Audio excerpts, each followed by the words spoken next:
Okay. Good afternoon, everybody. Welcome to Connecticut's Old State House. My name is Mariana Garcia. I'm the Public Programs Manager here at the Old State House, and I want to thank you all for coming today to the second program in our limited fall series, Untangling the Tally, a look inside the election process. The mission of the Connecticut Democracy Center at Connecticut's Old State House is to inspire and provide people with a lifetime pathway to active citizenship and the tools they need to take civic action in their own communities. But elections are the cornerstone of a healthy civic life, and that's why we created this series now on the lead up to the 2022 elections to take a deep dive into the election process and to help voters feel more empowered and prepared and confident when it's time to head to the polls this November. Today's program will focus on media and elections and what role the media and information and communications plays in elections in the lead up, during, and even after Election Day. If you have any questions during today's program, just raise your hand at the very end. I will come to you with a mic. And if you are watching online, I invite you to post all your questions on the comment section. We will see them. And we have a wonderful panel of experts here today to talk to us all things media and elections. But first, allow me to introduce to the moderator of today's program, Anita Ford Saunders. Anita Ford Saunders, APR, is a veteran of communications and public relations with over 40 years experience in the field. A seasoned writer, producer, broadcast professional, her knowledge of the media is matched only by her community involvement in over 20 civic and professional boards during her career, including the Connecticut Democracy Center. She has been the Director of Advancement Communications at Trinity College, Senior Communications Officer and Senior Communications Consultant for the Hartford Foundation for Public Giving, Vice President of Corporate Communications for Connecticut Public Television and Radio, and many, many other things. Her work has earned her Gold and Silver Mercury Awards for the Connecticut Valley chapter of the Public Relations Society of America, 3 Emmy Awards, and a first place award for excellence in journalism from the Society for Professional Journalists. So thank you everybody very much for being here, and enjoy the show. Thank you very much. It's wonderful to be here. Wow, love that sound. So I'm just going to ask you all to introduce yourselves. I'll introduce you, and then just tell us a little bit about yourself and why you're here. Start with you, Belina. So my name is Belina Diabru, and I'm a media literacy educator, researcher, and practitioner. I've been doing this work for about 27 years, which is hard to believe. Definitely have had a lot more happening since 2016 with this discussion, because a lot of people did not know what media literacy was until that point. And I've been doing a lot of work in the area of the global look at media literacy and disinformation, as well as equity and justice. And so I've had a couple of publications in the last year in regards to that, and then working a lot with civic engagement. I teach classes at Sacred Heart University, and I've been really looking at how youth have been participating or not participating in our voting process. So it's been an interesting time. Yeah, we're really going to talk about that. Yeah. Okay. Jared. Thank you. Jared Ferrari. I'm currently with the Narrative Project, a really long title, so bear with me. Director of Earned Media, Senior Account Manager. We're the state's only anti-racist PR firm. We work with groups, as I just saw the ACLU walk in, CTJA, groups along those lines, Planned Parenthood. I have a background in journalism, about 20 some odd years. I was managing editor of The Hour for about 12 years, which is in Norwalk. Served as a reporter in all those Fairfield County towns along the Gold Coast, Stamford, and then jumped out about 4 years ago to communications, and I've landed myself here at the Narrative Project and enjoy it. Not bad, Jared. Mara. I'm Mara Sutman-Lee. I am an assistant professor of American politics at Connecticut College down the road in New London. And most recently, my work has focused on understanding how voters get their information. In early 2020, I had this little hunch that the information that election officials put out on social media might be important, perhaps, that election cycle. And I'm being a little facetious. It was very important. And I started this data collection project where I collected all of the handles on Facebook, Twitter, and Instagram for every local election official office in the United States. We searched over 6,000 jurisdictions, and we have the state jurisdictions as well, and we are replicating that effort this cycle, and we're looking at all of the information that they put out there for voters. And so I think about information access for voters, both in terms of do voters have the information that they need to vote, and is that information being clouded by misinformation, which I think will probably come up in our conversation today. All right, yeah, it will. Yeah. Thank you. Christine. Yeah, so I'm Christine Stewart. I am the editor-in-chief of ctnewsjunkie.com, and I have been a working reporter in the state of Connecticut for 23 years, and I bought CT News Junkie in 2006. I call it the year of the blog. That was the first year that Lamont ran against Lieberman, and social media really began to take off and really be important. So I've been in it and following it since the very start. Okay, thank you very much. Jared and I were talking earlier about the good old days. I don't know if these are the golden years or the golden age of media, or maybe those golden years were way back then. But how has it changed from, Jared, say, maybe 20 years from ago? It's changed tremendously. I mean, we were talking also earlier, staff sizes in newsrooms have decreased. Obviously, it's fully online now. You mentioned 2006. That was a tremendous year because that was the first year Twitter came into existence. Oh. I think the first time I used it in a newsroom was 2007, and the reporters were out in the field at all the registered voters' offices on their cell phone, and they had to text in, and then we had an API on the website that would. So from there, it's just changed dramatically. Staff's reduced, shifted focus, ad revenue went down. I'm talking from a print perspective because I'm old and that's how I look at the media. So excuse me if I do that. But yeah, I mean, tremendous changes. And so it has been a change. How have we, the media, risen to that occasion? How have we changed to accommodate how we give information out and how people take information in? Right. I think, well, there's obviously fewer of us to hold people accountable, and I think that there is a lot of individuals putting information out there on social media, and there's not enough of us to research and challenge it. You know, usually there's a little germ of truth in something that somebody tweets out, but you're constantly having to, you know, as an additional part of your job, make sure that the correct information is out there and not misinformation. And a lot of it then becomes based on your reputation and you know, whether people trust you. And I think a lot of this then relates back to 2016 when conservatives felt that they weren't included in the polling data. Right. And I think that, you know, maybe, you know, the pollsters got it wrong because of that. And so there's a growing mistrust of the media also. If I may, Yes, to add to that, Gallup just came out with a poll that really said that this is the worst, probably the second worst time where people have trust in the media. And that really speaks to what is happening right now in terms of how people are getting their information and wanting to communicate.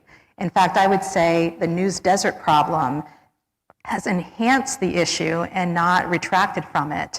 And I know several years ago, Facebook, Meta, wanted to jump into that bandwagon, which I always found kind of concerning anyway for various other reasons that we could talk about, but to sort of extend where we are getting information and newspapers and, you know, broadcasting, and that has not necessarily happened. In fact, the opposite, where we see many more places closing up shop and saying, no, we're not going to do this. And then even to go online, the assumption also would be who the person is who's reading that information. And I think if we're talking about youth, we need to really step away from the way we conceive traditional media, because that's not how they're actually getting their information any longer. So the horse is already out of the barn. Yeah, And 100%. Your job is to educate. We talked about media literacy. Sure. Educate young people Yes. how to discern. Yes, I love that word actually. Okay. Because I think that's a deeper word than fact checking. Okay. And I know that there's a lot of organizations that I admire and I respect that do a lot of fact checking protocols that they give to educators and so forth. But I feel like that's so peripheral, and discernment requires that you actually think about the information that you're receiving. Because you can fact check something and it still will be kind of true, talking about that germ of truth. Germ of truth. Right. But discernment requires that you look deeper and find more information and actually spend the time to locate that information. And that's a harder task to teach. Well, and teaching them how many authoritative sources, what's an authoritative source? How many authoritative sources do you see Right. in this story? And, how much the thing I love about being online and being able to publish online is I can actually give people access to the primary source of information. Right. So if you don't believe what I'm saying or how I've written it up or how I've paraphrased it, here's the document. Understanding primary source, secondary source, that kind of thing. Mara, you talked about data and the work that you've been doing, the research you've been doing. What have you found out? What have you learned? In terms of the social media data from election officials, it's been actually quite hopeful, although on a small scale. So I want to temper expectations. My colleague, Leah Merbaki, who is at Mississippi State University, we have been trying to understand whether we call it an information ecosystem, and maybe we can challenge that or develop another way to put it, but whether the information ecosystem put out by election officials about the electoral process in particular, whether this is both helping voters, is it helping them register, is it helping them check everything correctly, make sure a ballot doesn't get rejected, sort of the actual mechanics of voting. Right. But then, of course, is it also addressing issues related to misinformation, like I said? And we have some research right now that's under review that shows that in states where the state election official is very active, maybe they're getting lots of earned media, maybe they're doing a lot of outreach events, investing a lot of money in communicating with voters, that voters' perception of fairness in ballot counting is higher in those states. And that's even true for voters who cast a ballot for President Trump in 2020. It's not as high, they're still lower, but if you're comparing those voters to voters in other states where the election official isn't as active, you see lower confidence in ballot counting. And confidence in ballot counting is one of the primary ways in which we think about measuring and understanding confidence in the electoral process. So like I said, there's some tepid hope, I think, that my work has to offer. And I think at the same time, I think about the question of this information environment that we're currently in for election officials with a lot of fear, because a lot of their voices as experts get drowned out by misinformation, by people who think that they know more about the electoral process than they do, and when in fact your local and state election officials are your trusted sources of information. So it's an uphill battle, but there's some encouraging things that we're finding. That's where the fourth state comes in. You need a journalist in those rooms at all times when the votes are being counted. Yes. You need that outside trusted source. And to our comments before about staffing, you don't have the ability to have multiple reporters in every town in Connecticut. We're lucky in Connecticut to have like the News Junkie, the Mirror, because on a state level, we have high-level reporting that's still being done. They made the transition. That's the small towns around that kind of add up to the greater sum that don't have that. We're starting to come around in Connecticut a little bit, but we're about 10 to 15 years behind, but we're still ahead of a lot of other people. I know in Monroe, there's a former colleague that just started an online paper. And there's ones like that popping up, but the old traditional media missed the ball in making that transition smooth. I think we're still counting some dollars and didn't do it. So the horse can be put back in the barn. Right. A little Well, bit. I mean, even with the election day ballot counting, so the Associated Press does hire people for, I think it's $75 is the pay to go to each of the polling places so that they have results, because election officials are not reporting results to their new online electronic, monitoring system with enough time for it to be newsworthy. Obviously, there's always the after the fact, but Connecticut has always done an awful, terrible job of reporting election results. I've kept reporters in City Hall until 3, 4 in the morning 3, and 4 in the still morning, not gotten results. until they get the actual sign Yeah. off from the registrar. Yeah. But may I ask, this is actually where I think civic engagement is incredibly important, because some of this would be alleviated if we had community involvement in this process to the extent where people felt comfortable. I think one of the things that happens is that someone who's outside of the community comes and there's a distrust factor already in play. And so that adds to the problem of how people feel about their vote is it actually getting counted? Who's deciding? And then the outcome of that is when someone's walking out and talking to a polling person, it's a stranger. Well, I'm going to say whatever I want to say, not necessarily what I actually did. And I think that in part is also what contributed to 2016, because as polls were coming out and people and the things that were being said, there was a little piece of me just watching my own community that I knew that could not possibly be true. So it was fascinating to watch the dynamic. Boy, we got it really wrong. We got it really wrong. Really got it wrong. So let me talk about two different things. You mentioned community involvement. Right. And educating media literacy. When do we start educating people, young people, right, about media literacy? Well, if it's me, I have to be honest with you. If you're going to have a child, you should be. I think it should be part of prenatal classes. I am not kidding. Seriously. And I'm being very honest about that. It was for my daughter. And the reason why I say that is because what happens is that as a parent, you're using now the technology as a babysitter. And that starts, I mean, I'm sure you've all been in trains and planes and everything else, and here's a parent with a cell phone in front of a child or an iPad, and there's not a lot of thinking going behind, like what's actually happening, where's the child clicking and going, and maybe they don't understand necessarily what's there, but that evolves to them being in school eventually. Right. And so that keeps continuing, and so the need for thoughtful understanding of how media affects us, the time, I mean, certainly in the last few years with COVID, we really have to address screen time a little bit more because it's changed things.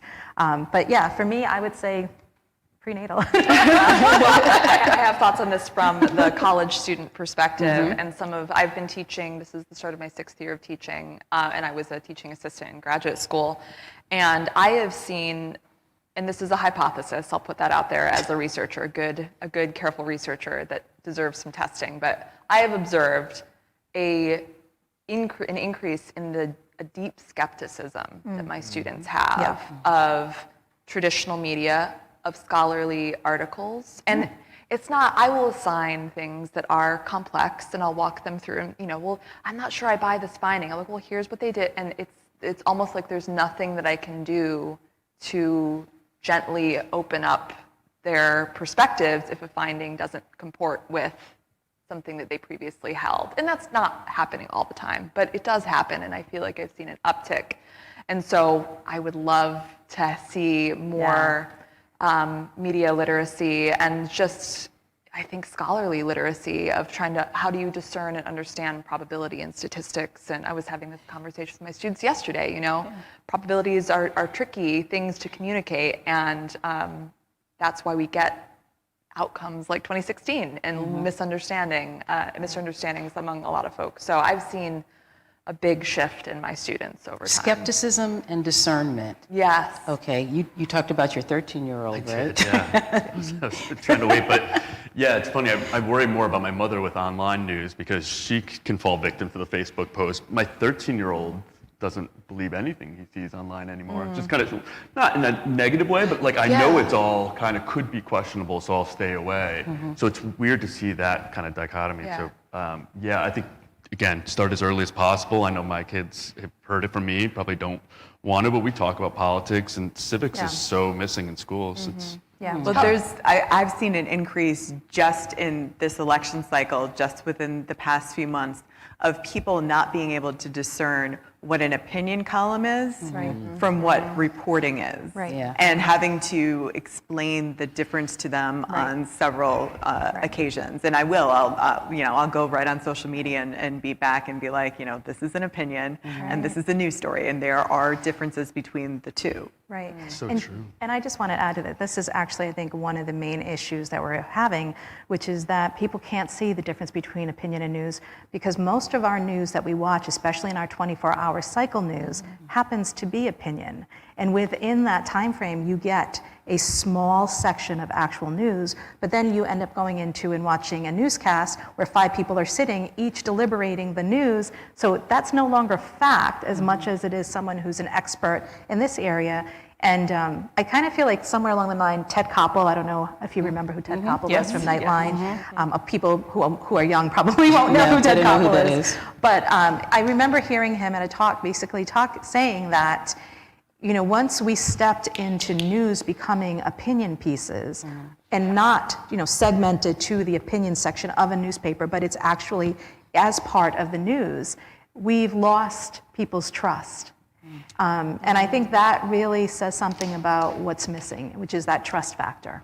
So is it time for a junior Connecticut news junkie, junior junkie online? Yeah, well, my 7-year-old wants nothing to do with the news. Refused to be interviewed on the first day of school. She was like, no, I don't want to be in the local paper.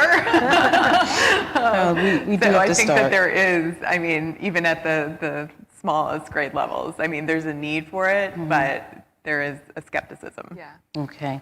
So the state of Connecticut has hired a cybersecurity analyst. Did you know that? To combat misinformation before it goes viral. You think this is helpful? It's going to So be. this is the second year that they've done this. Oh, wow. So they did have one last year. This person has moved on. It's funded with some federal grant dollars. And so they recently onboarded this gentleman at the end of September. And so, his job is to fight against the misinformation of where your polling place is, or that, a bag of ballots was found on the side of the road, the things that create distrust and make people have greater apathy and not go out to the polls.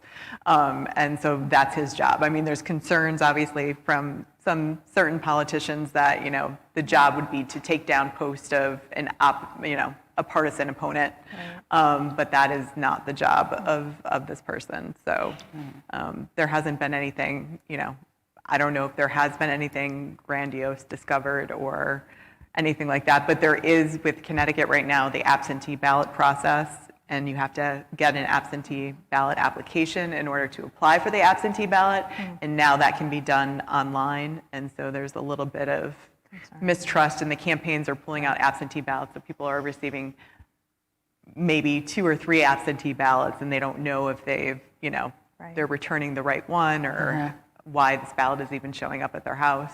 So, Very interesting. So, what do we do about it? We talked about we really need to teach young people. What about people our age? You're worried about your mom. Okay, you're worried about your mom. Okay, we know what we need to do with young people, but then what do we do with people who've already formed those opinions and are going down a path that is distrustful or scary even? Right. Well, there is not an easy answer to this question, and I don't mean to be so pessimistic. We were talking about this earlier before we started, how changing minds, opening, I like to think about it as like opening minds, because it's not that you are going to be able to get into someone's brain and flip their thinking, but I talk to my students about it like you're creating the conditions for a new perspective. And to do that, the person you're talking with has to feel understood. It has to feel, it's as simple as that. And this is, again, my one-on-one experiences with my students. But it is on a broad scale if we're talking about interventions that would reach thousands, tens of thousands, hundreds of thousands of people. Cultivating that type of connection is much more difficult. And I like to think about what you were just discussing with the cybersecurity misinformation, challenging misinformation, pairing that with so much transparency and information from official sources. I think election officials need a PR department. I feel like they need a marketing department. One of the nonprofits I work with, their tagline is literally "Democracy needs a marketing department," and a lot of election officials will say the same thing. And so, if we can, do the best we can to limit the pernicious misinformation, disinformation from sinking its teeth into our brains, for lack of a better way of putting it, I think that will go a long way. But yes, there are, of course, folks who I think understandably are going down these paths of believing very, very wild claims, and it's a different set of mechanisms that I think about in terms of how we actually undo that. well, and do you feel that it's the older demographic? I actually don't know. I don't Okay. know. I think that that, like I said, because I see this deep skepticism among and I want to say also, healthy skepticism is a beautiful thing. That's what critical thinking is, But I see this deep skepticism among my students, and I think that it's just a different sort of brand of going down the quote unquote wrong path, where younger folks seem to be just skeptical of everything. And, perhaps it's more likely that an older demographic would fall into more conspiratorial thinking about elections and things like that.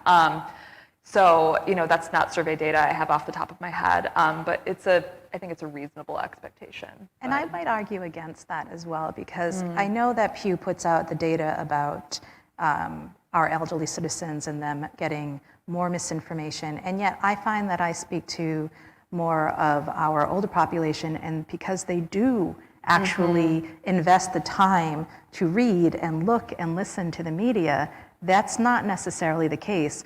I think it's a little off balance to think that it's one versus the other. I actually think everybody needs a little bit of literacy help, and I would say certainly media literacy, because I believe it doesn't matter where you're at. There's always going to be a new technology tool, a new way to get to someone.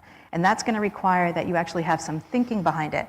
And I'll also note, I know you mentioned Twitter earlier, and just a little fun fact about Twitter. The reason why Twitter took off is because of the plane that landed on the Hudson. Because there were people who were there tweeting about it, but news wasn't using it. I used that photo. Yeah, exactly. Wow. But it had been used in the Arab Spring. It had been used by people in war, and still used in Ukraine, certainly when the war is going on. It's been used in really amazing ways. The problem is that we don't have any guidelines. There aren't any laws about the way in which social media is out there. There's an attempt being made, we're going to fact check this, we're going to do this, but they're companies that have been kind of allowed to do whatever they want to do for a very long time. Right. And so what's the next thing? And for me, I think it's looking at the algorithm, which is actually kind of concerning to think that the cyber security person won't necessarily be looking at that, which I actually think is the most important thing. Well, and they change it every day, so how do you keep up? Right. So Right. it's like, it's difficult. Right. Yeah. I Now- still go to Twitter Yeah. for my election results. I mean, it's the first place I check Yeah. to get those people that are actually at Absolutely. the polling places to get the numbers. I think in general, it's a detachment, whether you're young or old. And to your point before about opinion pieces, just that education around what's opinion and what's news. I have an aunt that watches MSNBC all day and is convinced that's the news. And I know people that watch Fox News all day. Sure. That's analysis all day. It's just opinion. And they don't see that as anything but that. So good news sources in front of people. And again, I keep going back to it, but starting at a local level, so you reduce that sense of detachment from community and what's happening on your local boards and commissions. It's really important. And when people see it face to face and the consequences of some of these decisions. I mean, we don't want to bring January 6th up into it, but you saw those people when they got into court later on being like, wow, I didn't realize this was that serious. Jared, talk a little bit about why local is so important. We start with, all news is local, right? But why is it so important? I mean, I used to say when I was young, investigative journalism, that's what I want to do. We're going to be really hard hitting. I think when I first took over a paper, it's like, we're going to go get them.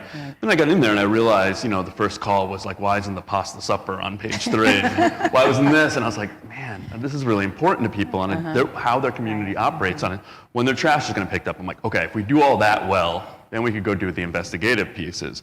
So you need that foundation, like what's happening on their local boards. How are my taxes going to go up and down? How is this school being broken apart and kids being sent here, or for what reasons? So you have to start with that, and then you could kind of dig deeper if you have the staff to do it. Right. I mean, there's no such thing as investigative reporting as far as I'm concerned. I think the local reporter who is on the beat every day is going to see what they need to see to be able to do the story. And then what happens, because I worked for them, the New York Times comes in and they swoop in and they just parachute in and they pretty much redo the story and just make it into more of a national one. Yeah, that's a little scary. So let me talk about disinformation and inoculation against misinformation. I explained to you all before, I am a member of the Public Relations Society of America. We have a website called Voices for Everyone, and we talk in depth about disinformation. And one of the research little pods they have talks about inoculating people against misinformation and disinformation. Is that possible? Do you want to start with the positive piece and my concern? Sure. Yes. So I think that it is possible, but we have to have caveats about what we mean by possible in terms of what the impacts are. So I have some pretty compelling research that shows that a Trump voter in a state with an election official who is very active in educating voters, they're going to have more confidence in ballot counting than their counterpart, Trump voter in another state. But that doesn't mean they're going to be as high as the average voter. Like, it's not going to close the gap. And so I think that we have to think much more complex than just putting a lot of information out there when we're talking about I think about it as like there's a confidence gap. We have, we know that folks who select losing candidates in elections, they're just generally less likely to have confidence because maybe something was wrong. Like, how could I have selected a losing candidate? If folks have bad experiences at polling places, they're also, oh man, it doesn't seem like my ballot was counted or my mail ballot was rejected. They're also less likely to. So there's all of these things that we can address that don't necessarily deal with mis and disinformation, but that can boost, I think, voters' immunity, I guess, for lack of a better way of putting it. But no, it's not that there is a catch-all or a cure-all, but I think about it as very much it's easier to prevent that from taking hold.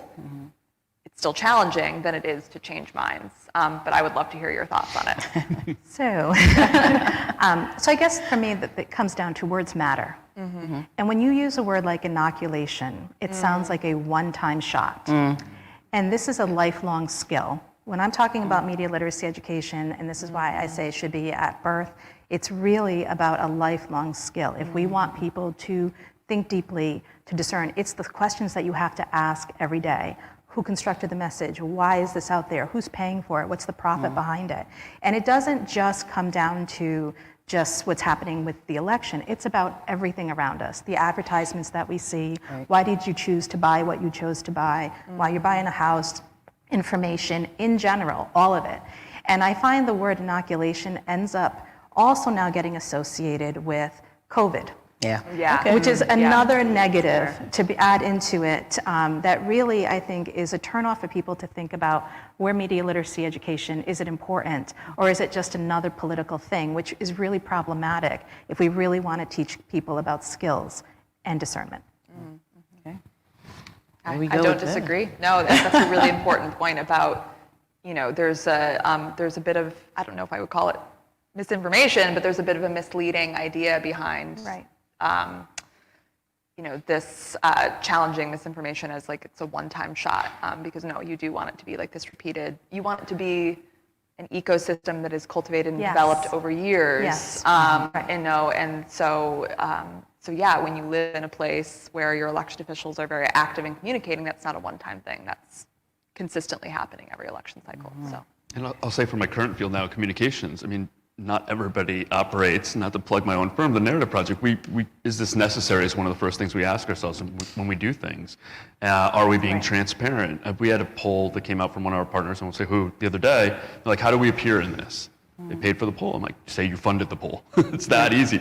Not every comms firm is necessarily doing that because their job is to serve the client. Right. There is disinformation that needs to be, maybe not directly, but it's clouded a little bit. So the more people are educated about what they're reading, the better. Right. Yeah, I don't know how we're doing on time, but I do have a question about how is Connecticut doing? I will be so happy when November 8th comes because all I see are the ads on TV and it's making me crazy. How are we doing with misinformation? No, I thought it was really interesting that you just said the ads that you see on TV, because I would wonder if our young youth are actually seeing any ads. I'm a political reporter, and I have not seen any ads because I don't watch cable news. I watch cable news streaming, but it doesn't have any advertisements that go along with it. I've seen maybe one or two on one Well, of the streaming YouTube, services. my son gets a lot on YouTube. He watches Ned Lamont and Bob all day. Oh, On really? YouTube? Oh, Yeah. constant. Wow. I mean, I know that some of them have purchased, but I guess my TV consumption is probably not as high as I walk others. by the iPad or something every once in a while. See, there goes Ned. There goes Bob. I saw Ned at the Hartford Half Marathon a couple There you go. weeks ago. I have seen, the one thing I've seen come up in my own feeds is the issue about early voting. That's, in terms of, and so I don't know if that's being exposed to, our students are on TikTok more. There is a and campaign there's a behind campaign it. that's So happening, yeah. I don't use TikTok, and I don't really want to. Right, yeah, I'm a little. Seems like, so I don't know how much is actually happening on there. It hasn't made the news cycle. So. Yeah, no. It's just something I was like, why am I seeing this on my Instagram? It was very surprised to see it there, but I haven't seen any other candidate ads or anything like that. Do a panel with our children next week. my I know. Well, I will tell you, unofficially, when I polled my college students, they aren't very much interested in the midterms. Wow. So I think that really is interesting. And but a year ago or 2 years ago now, wow, first time ever, almost every student sat in my class said they voted, which was amazing to me. Okay. But over the course of time, and I think this really is something about this idea of apathy. The New York Times just had a piece about apathy, and will people actually come out to vote if they're just so disengaged and they distrust everything and they distrust the system that's in place for voting? And that's hugely problematic because that's about a democracy now. And I really think we really need to work on that piece. And I think that brings it back to what Jared said is we need civics classes to really step up the game young. Well, so what I find disappointing is, so every year we have a voter guide, and we ask 10 questions. Obviously, we're a newspaper, so we're not partisan. We're not supporting anything. We're not, the NRA or Planned Parenthood or anything. So a lot of candidates fill out these surveys for the organizations to get their endorsement. This is just a straight up survey to let people know where they stand. And participation in that by the candidates is down like 75%. Which is super disappointing. And so I spoke to people about it. I was like, why aren't you participating, or why did you participate? And the people who aren't participating think that they can reach voters in other ways on their own, through social media, through door knocking. But I was like, this is a one-stop shop where you can use it and then you can share it on social and say, hey, I endorse this person. So it's been a little bit of a campaign policy, disappointing. Right? It's been right, exactly. To not fill out surveys. That's our campaign policy. Don't fill out surveys.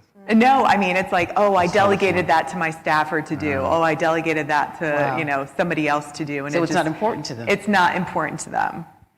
So, you jumped into my next question about disengaging from consuming the news, and how is that going to affect our society, our democracy going forward? I think that's a really important question to ask because we're already there.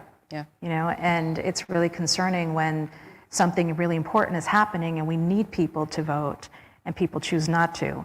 So for me, I think this is where it's really important to talk about things at the community level. Honestly, the politician who door knocks, I think, has a better chance at this point right now because he's vested in his community than someone sees on a platform but never really actually gets to feel connected to because they're only getting them through media. So it's I think it's going to be a really interesting time that we're in from this election forward about where it is that our candidates are going to be. That's my. I haven't even gotten any mailers this year, which is, direct mail. It's usually like you're throwing them in the recycling bin constantly. But I think the problem this year is that even with the door knocking, I think there's such a partisan divide at the moment that even if they know Connecticut is known for ticket splitting. It does ticket splitting all the time. If you know your local state rep, you're going to vote for them whether, you're a Democrat or Republican, you're going to vote for them because you know them. They're your neighbors. You know that they have your best intentions in mind. But I don't think that's going to happen this year. I think people are going to vote straight party. Really? I also think, and I'm sorry, I hope I'm apologize if I'm jumping in here, but my worry really is that we don't listen to people. We don't really listen to people's concern. On a national level, if you look at the news in the last 2 years, there's 3 stories that have kind of taken over. And the most recent one was the Queen, I'll be honest, that took over and bumped everything out. the Ukraine, the stuff that's happening in Ukraine, and January 6th.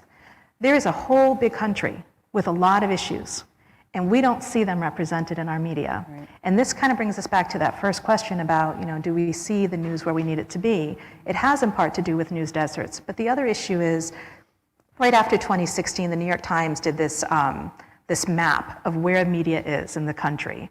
And most of our media is segregated to the East Coast and the West Coast. It does not filter into the middle of the country. So how can you represent a whole entire country if you're not even participating in the concerns of the people who live in those spaces? So, the chances of us having a surprise election isn't so surprising if the media is never looking in that direction. I don't want to be Debbie Downer. We talked about the horse being out of the barn, way, way, way out of the barn. Right. Can we come back?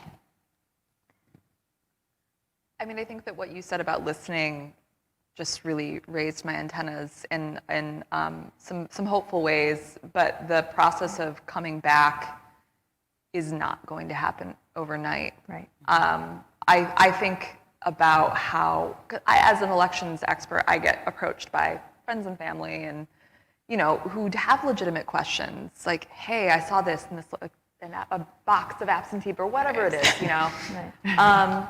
And usually the first thing I say to them is, thank you so much for coming to me. Looking at what you've shared with me, it's so clear to me why you've arrived at that conclusion. I understand. Right. You're incorrect, and I don't necessarily follow with that, but and in terms of coming out of or coming back from this, it's those types of community level, grassroots level conversations. My impact extends to the folks in this room, people who are watching, my classroom. Understanding what your network of impact is so important, because otherwise it is very easy to get lost in a sea of hopelessness and just completely disengage. But listening and, as myself as an educator, creating a space of understanding, and dare I say safety, that hey, it's okay that you made a mistake, that you misinterpreted this piece of election information. I'm an expert, the stuff is complicated, let me help you walk through it. Those little things can go a long way and do have a ripple effect, but it's not going to be overnight change. So many people don't have an expert to go to, like you, is the problem. And then they also don't have, so I think it also goes back to how we finance and fund the media and reestablish newsrooms, because they have not only been decimated, we're down 26% newsroom employment since 2008. There's only about, I think the last statistic from Pew was there's only about 140,000 journalists across the country, period, to cover how many, news events that are happening. And, TV news, local TV news, their revenue model is falling apart too, as everybody cuts the cord, and their revenues fall off. So there's going to be even fewer people out there to cover things. We talk about in journalism that wall between church and state, the advertising and the newsroom, but that's really important, because in a newsroom, a journalist's drive is to cover the whole community. It doesn't matter if they bought the paper or subscribed to the online, they cover the community and they're kept separate, that firewall between advertising. So that model does need to be fixed. It's being fixed in some ways, because it's really important to have those independent journalists out there reflecting the community. I used to have a city hall reporter say this: reflect the community back upon itself. And that's crucial. That's the job of them. But as we get into more analysis, we get away from that. Before we go to questions, if anybody has any questions, let us know. What was your vision when you started the Junkie, Connecticut News Junkie? Why? So I didn't start it. I bought it from somebody else who had started it. Our goal, and it's still our goal, is to be public service journalism and to serve the public in any way we can. There was no revenue in the early years from 2006 to 2008. There was no revenue. So there's still not enough revenue to sustain a handful of reporters and contributors and columnists. So it's a struggle, but you don't go into journalism thinking you're going to get rich. That is very true, very true. Not sure how I'm doing on time, but does anyone have a question in our audience or online? Mariana's getting that microphone. Yeah, if anybody has any questions, just raise your hand. I'll come over to you with the mic. And if you're watching online, also remember that you can post your question in the comments section. How are we doing on time? 10 more minutes? Okay. 48. Okay, great. I'm going to ask each one of you, and think about this a little bit. A big, bold move. If you could make a bold move to change this, what would it be? I mean, it could be, you know, you got $1 trillion, okay? What would it be? See, money goes against the journal. We don't get into it for money. It's like, you give us money, we don't know what to do with it. We don't know what to do. What is that? I would definitely have more media literacy educators because I do think we definitely need to have education in this area. So I would say that's one piece of it. But I also think that we need to have community newspapers again. And I think that's an important piece because the community itself is the one that it will extend from where they're at to outside to the rest of the world. And we need to start really, I'm using the wrong word, but I'm going to say harvesting it, but really growing that because it is fundamental to our society, it's fundamental to our democracy. And then the extension of that, or where it can go, I think, is where do we have children who want to then be future senators or future president? Because if you ask kids right now, they're not interested in going into politics. They're not interested in going into education either, which is really sad. But it makes me ask the question too, do they want to be journalists if everything about these fields has become so negative? So I do think we need to really work on showing what the benefits are of someone who does what you do and the community and work in that way, so that they understand that the media is an extension of the community as well. Bold, Yeah, Jared. CTN does a great job, PBS, I mean, those kind of models, NPR model, create a trust and pump money into that, I guess. Get more reporters out there and maintain that firewall that I talked about before. That's what you need. All right, I've had a little bit more time to think. So I think I can say something a little bit bolder. Throw money, all of the money at local institutions, local news, and election officials. They need more funding. Everyone was up in arms in 2020 about the Zuckerberg dollars and money coming in from nonprofits. And my response to that is, you don't like nonprofits putting money to support elections, then fund elections. Support election officials report one of their number one concerns is a lack of resources. And usually the first thing to go when they don't have resources is outreach to voters. And so I think, if we could combine our ideas like universal media literacy, as much funding as election officials need to administer elections, to engage in voter education and outreach, because they are the stewards of American democracy. They are the ones who are, the election officials and poll workers are the ones who are making the machine run. And we need to value them more and support them more. Unfortunately, in this day and age, they also need literal protection, physical protection. And so that is where if I had, endless amounts of money, I would pour a good chunk of it into supporting their work so they feel like they are safe and able to connect with voters and build trust. So yeah, that's my pie in the sky idea. Okay. I would say universal media literacy, or force institutions of higher learning at least to have media literacy be one of the electives that you need in order to get past that first year of college. I mean, I would start as young as grade school, but I think as far as a good place to start is making sure that it's available in colleges. Election officials, we talked a little bit about this, Jared, about those people who get involved at that level often move up and maybe run for offices and things like that. So how do can we not affect that so much, but how do we make sure that those people are educated and can discern between and don't take sides when it comes to being an election official, and then they move on or up to something. Well, Connecticut's about. weird in everything. They're weird in this too, where they have like one from each political party, sometimes a third party. They're also registered voters offices are very underfunded. I mean, they do work And they're also hard. elected They're also elected. themselves. And we don't think that that's important though. On the local level, we don't. Yeah, you have Nobody you don't really even talks know who about it that. is. No. They're not trained in No. vote counting for the most part, but Right. the ongoing training, ongoing education is very important in those roles.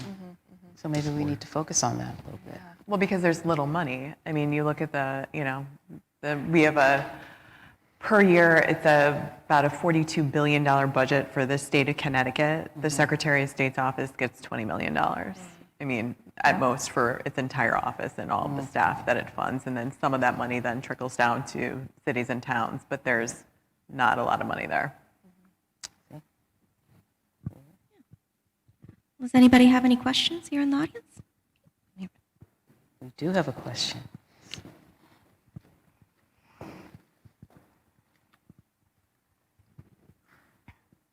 Yeah. So you guys briefly touched on talking about social media and how they're relatively allowed to do whatever they want. And so I was curious what you guys think regulation or limitations on social media could look like in the future or should look like in the future. Really good question. That is a good question. Yeah. Well, there's a little known secret that there's actually one little regulation that in place, although I don't really understand how it's functioning, but it's called the right to be forgotten, which is something that the EU has done a lot of work with. So interesting, if we look at this globally, what happens in other countries with social media is much more enforced. There's many more laws in place than here in the United States. We literally have none. You would think after the whistleblower from Facebook, we would have had all these new things thrown out, and we really have not. But there is one little glimpse, and it is this idea that you can ask for whatever your self is that's online, your digital footprint, to be removed, which I think would be really important for youth. Especially because we all know, I mean, I grew up without these digital technologies. We all make mistakes. Things get out there. But there was no way of actually removing it. And I would watch my college students try to purge pictures and images and anything that they could at the end of graduation, especially if they were trying to get a job at a law firm or a specific type of job that needed them to not have that. So it's unknown because it was only covered once. It was a blip. So I don't even know the extent of what we actually have here. I do think we need to have more oversight. So the internet, when it came out, was supposed to be this amazing thing, right? Right, yeah. You know, we loved it because it was this first place where you could go and you could say whatever you want and do whatever you want. And I don't think anybody thought about consequences. And I still think it should be that to a certain extent. But I do think that there should be some personal rights that individuals have within that space so that you can at least reclaim your life. You know, and that's I don't know if anybody has any other. I love the right to be forgotten. Yeah. Yeah. Other Yeah, thoughts? I don't know about regulation. I mean, you got to kind of hope they phase themselves out. Twitter had such great potential in the beginning, that 2006, 2007, up until whatever it was, and then it became a vacuum of journalists talking to each other, and then it just became A vacuum. junk. Yeah. Yeah. And the other, I mean, you have to let them phase it. I don't know if regulation will help it, because people just find something to poke holes in it. Just got to create better products. I mean, I do believe in technology advancing and making us better, but I don't know if regulation helps. Yeah, I think given the legal system in the United States, regulation that would be helpful is not likely. And so I try to think about proactive things that can be done. I think that something that I've just heard among my students is they are starting to think a little bit more about some of their social media circles is like, this is where I go for a little bit of community and connection. And so rebranding what God, that make me sound like rebranding. I'm not a marketing person, but like rebranding what those spaces mean. You know, and I think about my own social media presence. I don't go to social media for news. I will go to the Hartford Courant, I will go to the Junkie, the Day down in New London, and then some national news outlets.